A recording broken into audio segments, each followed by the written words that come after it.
안녕하세요. 최재권의 어른학교 최재권입니다. 긍정학원 149일째 하고 있고요. 돈에 묻은 감정이란 이야기를 해보려고 합니다. 돈의 마음이 있을까요? 저도 그런 생각 안 해봤는데 돈의 마음이 있더라고요.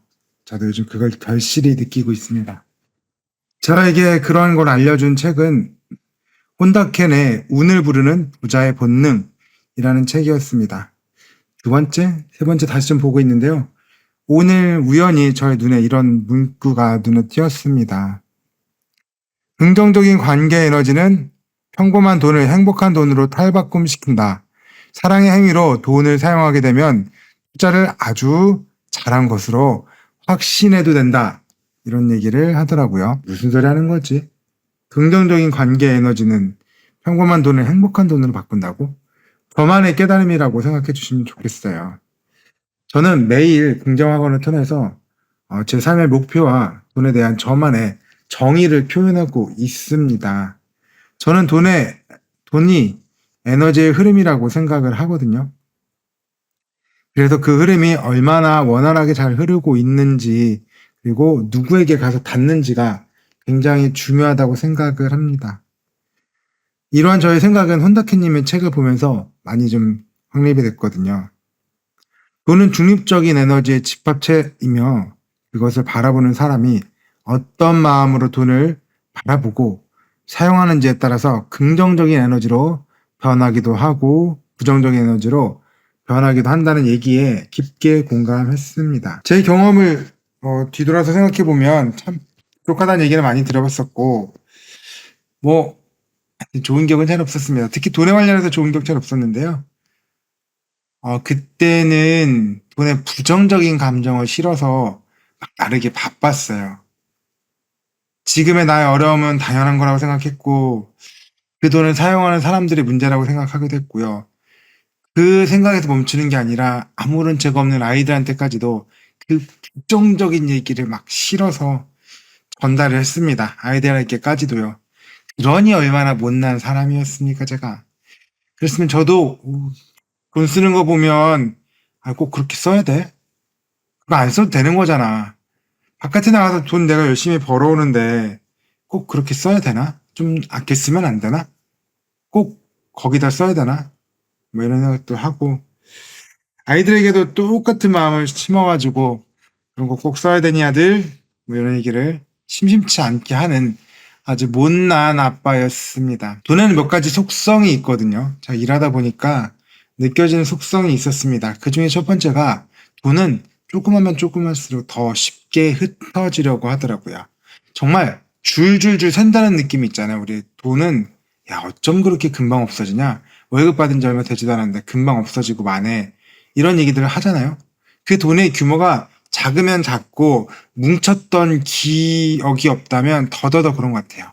내가 10,000원짜리를 뭉치고 뭉쳐보잖아요. 그러면 한 5만 원 정도만 돼도 그 돈을 깨고 싶어지지가 않습니다. 그게 한 10만 원 정도 됐다고 생각해 볼게요. 그럼 거기에 뭉치는데 나의 추억들이 들어가 있는 겁니다. 나의 노력들이 들어가 있는 거예요. 그러니까 돈을 쉽게 함부로 깨지는 못합니다. 내가 급여를 받아서 돈을 벌잖아요. 그럼 걔는 내가 노력해서 받은 건 맞는데 그게 내가 꾹꾹 눌러서 뭉쳤다는 느낌은 잘 없어요. 제가 어떤 걸 하냐면 매주에 한 번씩 비트코인을 사거든요. 몇만 원치를 삽니다.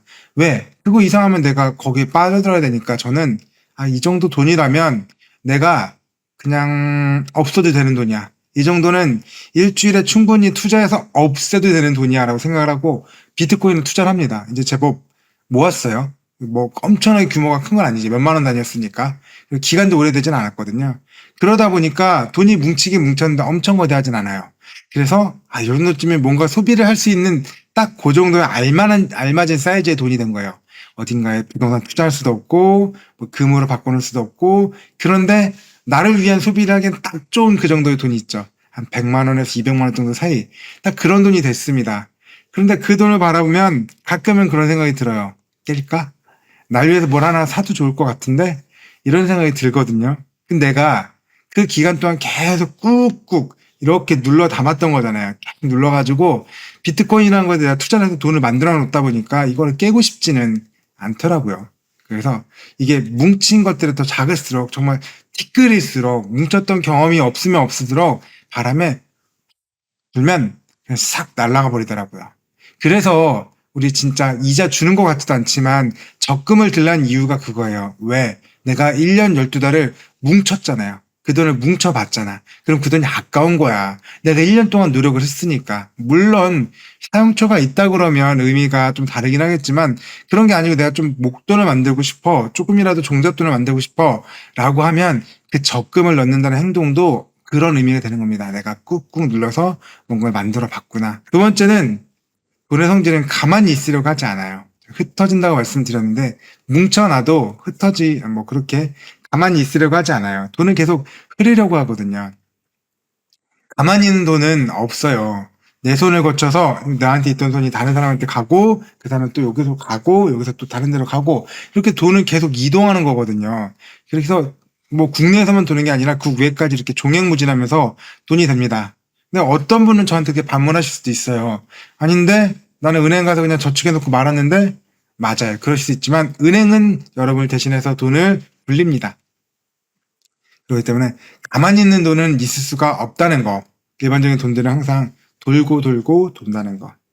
아니야, 나는 그렇지 않다라고 생각해. 우리 집에 있는 금고 저기다 내가 5만 원짜리로 다발 숨겨놨는데, 아니면 옛날에 만원바이트 사건 기억나시죠? 도박자금 해가지고 만원바이트 돈 숨겨놨다가 돈이 나왔던 거. 그런 것들도 있죠. 아니면 뭐 옛날에 뭐 어떤 분들은 장판 밑에다 돈 깔아놨다고 하잖아요. 그랬을 수도 있죠. 그런 돈들은 안 움직이긴 한데, 사실은 그 내가 보는 것만으로 그래 즐거워 나의 만족감이 될 거야 이럴 수는 있겠지만 그게 돈이라고 볼 수 있을까요? 돈은 계속 흐르고 교환하고 사용하고 다른 사람한테 만족감을 표시하고 뭐 그런 쪽으로 돈의 기능들이 있거든요. 그래서 교환 기능, 뭐 돈을 불리는 자본적인 기능, 행복을 만드는 그런 기능들이 있는데 그런 것들을 안 한다는 게 그럼 과연 돈이 맞는 건가? 이런 생각도 좀 들게 됩니다. 제가 본 책 속에 지중해 부자라는 책이 있거든요. 뭐 국내 분인데 IMF 때 돈을 열심히 잘 투자하셔서 벌으신 다음에 그럼 지중해에서 삶을 누리시다. 이렇게 전 세계에 투자를 하신다는 그런 분이 있었는데 그분이 어떤 얘기를 하냐면 내가 조금 힘들게 그분들 이렇게 투자하는 데서 우여곡절이 없었겠습니까? 그 우여곡절이 있는 그때 돈이 조금 벌렸대요. 모였대요. 그런데 본인 처갓집에 정말 큰 일이 있었던 거예요. 돈을 꼭 필요로 하는 상황이 발생을 한 거예요. 그럼 어떻게 내가 모은 돈 있으면 그것도 줘야지. 벌은 돈 있으면 줘야지. 내 배우자고 처갓집인데. 그렇잖아요. 흔쾌히 줬다고 합니다. 그런 다음에 그분이 어떤 얘기 하냐면 그 돈이 돌고 돌아서 나한테 다시 돌아왔다는 거예요. 어떻게? 훨씬 더 커져가지고 그 돈이 나한테 돌아왔다고 얘기를 합니다. 그리고 그분은 그렇게 얘기를 하세요. 돈은 내가 그렇게 선하게 쓰면 돌고 돌아서 나에게 더 크게 돌아오는 것이다 라고 하고 그런 좋은 것에도 계속해서 돈을 사용한다는 얘기를 하시더라고요. 본인이 갖고 있는 돈에 대한 철학을 그렇게 얘기를 해주셨습니다. 제가 말한 돈에 감정이 있었다는 얘기 저도 안 믿고 살았어요. 안 믿고 살았는데 앞에서 얘기한 혼다켄의 운을 부르는 부자의 본능 뭐 처지랑 그리고 두 번째 지중해 부자 책을 보고 그런 생각이 들었습니다. 진짜 돈에도 감정이 실릴 수 있겠구나. 돈에도 감정이 묻어날 수 있겠구나. 그런 생각을 했습니다. 저도 최근에 이런 얘기를 좀 하거든요. 저를 소소한 부자라고 스스로 표현을 하긴 하는데 왜 그런 생각을 하느냐 하면 제 부모님을 모시고 수원에 있는 갑오정이라고 그래도 괜찮은 소고기집에 한번 갔습니다. 난생 처음으로 갔어요. 부모님 모시고 갔는데 그게 너무 힘들고 짜증나고 이런 게 아니라 어머니 아버지한테 어머니 아버님 이런 거 왜 드세요? 왜 드세요? 이렇게 얘기한 게 아니라 가자고 어머님. 저희 첫째 아이가 경호인데 경호가 고3이라 조금 뭐 에너지 충전하자고 먹자고 했는데 같이 가기로 했어요. 어머니 아버님도 혹시 시간 되시면 우리 같이 가서 가족끼리 한번 식사 한번 해요. 이런 얘기를 드렸거든요. 근데 사실 그 전에 저였다면 돈이 있든 없든 그런 얘기를 꺼내지를 못했을 거예요. 항상 그 부정적인 감정만 돈에다 실었기 때문에 그런 것들을 꺼내지는 못했을 겁니다.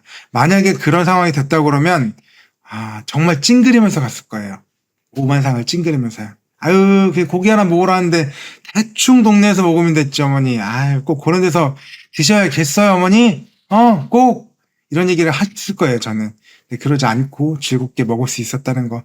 또 어버이날에는 제가 평소에 부모님께 뭐 생활비를 챙겨드리지는 않는데, 부모님이 그래도 어버이날이고 이제 77순이 좀 되시니까 건강검진을 좀 모시고 가고 싶더라고요. 그래서 작년도, 재작년도, 올해까지 해서 3번 연속 부모님이랑 같이 건강검진을 같이 다니거든요. 그래서 아침에 일찍 만나서 6시에 건강검진을 가서 그분들 뭐 결제해드리고 이렇게 하는데 되게 즐거워요. 뭐 제가 그분들 해봤자 회사에서 조금 DC해주는 게 있어가지고 1년에 딱 60만 원 드리는 거거든요. 건강검진으로 제가. 그렇게 한다 그러면 사실 많이 드리는 건 아니죠. 왜? 생활비 안 드리니까. 그런데 그거조차도 예전에는 참 힘들고 안 되고 이랬을 텐데 지금은 아버지, 어머니 가요. 제가 검진하면 검진해드릴게. 며칠 전에 아버지께 저희 집에 왔거든요. 근데 제 건 줄 알고 뜯어봤는데 아버지 거였더라고요. 그래서 맨디를 봤는데 건강점수가 80 몇 점인 거야. 기대 수명이 86세시더라고요. 뭐 그래. 제 나이가 있으니까 기대 수명 86세도 86세인데 건강하다 그러니까 기분이 좋았단 말이죠. 근데 맨 앞에 넘겨보니까 아버지 거였네. 제게 아니었네요. 아버지 전화드려가지고 아버지 거 줬더니요. 아버지 거 내가 봤네. 근데 아버지 너무 건강하시대요. 그래 그렇게 해서 제가 아버지한테 얘기도 좀 드리고 그랬거든요.